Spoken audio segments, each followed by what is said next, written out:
Merci d'être avec nous en direct sur Europe 1. Vous avez vous-même été otage des FARC pendant 6 ans, libéré en 2008, on s'en souvient bien évidemment. Vous comprenez ce refus d'une majorité des Colombiens ? Il faut comprendre que c'est moitié-moitié. C'est-à-dire, Oui, c'est ça aurait vraiment pu tout être juste. Hein. l'inverse. Ça aurait pu être l'inverse. Ça aurait pu être 50% positif. Bon, c'est le non qui l'emporte. Je pense que ce qu'il faut dire, c'est que la paix n'est pas réversible. Il y a un accord qui est signé avec les FARC. Timoshenko, donc le chef des FARC, a bien tenu à signaler que pour eux, le retour au combat et aux armes, c'est fini.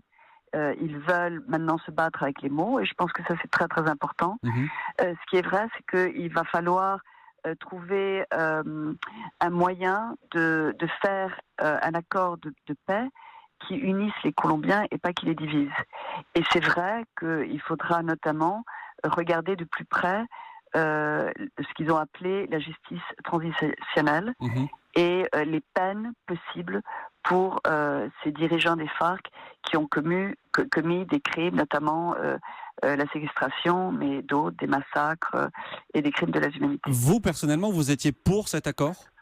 Oui, moi j'étais pour, parce que je crois que, et en général les victimes, nous étions pour, Mhm. parce que nous croyons que même si nous sommes conscientes que il n'y aura pas de justice personnelle pour nos cas particuliers de chacun de nous, l'enjeu est tellement grand et la possibilité d'offrir aux futures générations un pays en paix est quelque chose qui surpasse tout ce qui peut être nos besoins personnels de justice.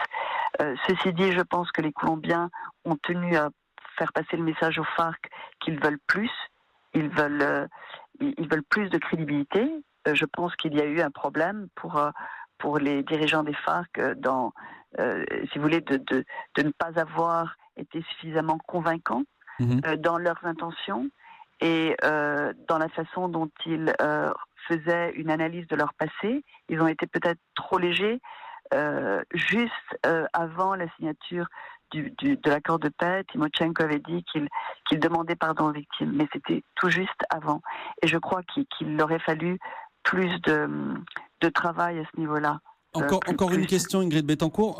Que Ouais. peut-il se passer maintenant ? Est-ce qu'il faut remettre un nouveau référendum sur le tapis ? Non, sûrement pas. Je pense que un nouveau référendum, ce serait une folie. Je pense qu'il faut trouver d'autres moyens de donner une assise légale au pacte qui est déjà signé. Il faudra sûrement aussi composer avec l'opposition d'une certaine façon Mhm. pour que les Colombiens, une majorité de Colombiens qui veulent la paix, mais qui veulent une paix avec, disons, plus de poids dans la justice, puissent se sentir rassérénés. Merci beaucoup, Ingrid Betancourt, d'avoir été en direct avec nous sur Europe 1.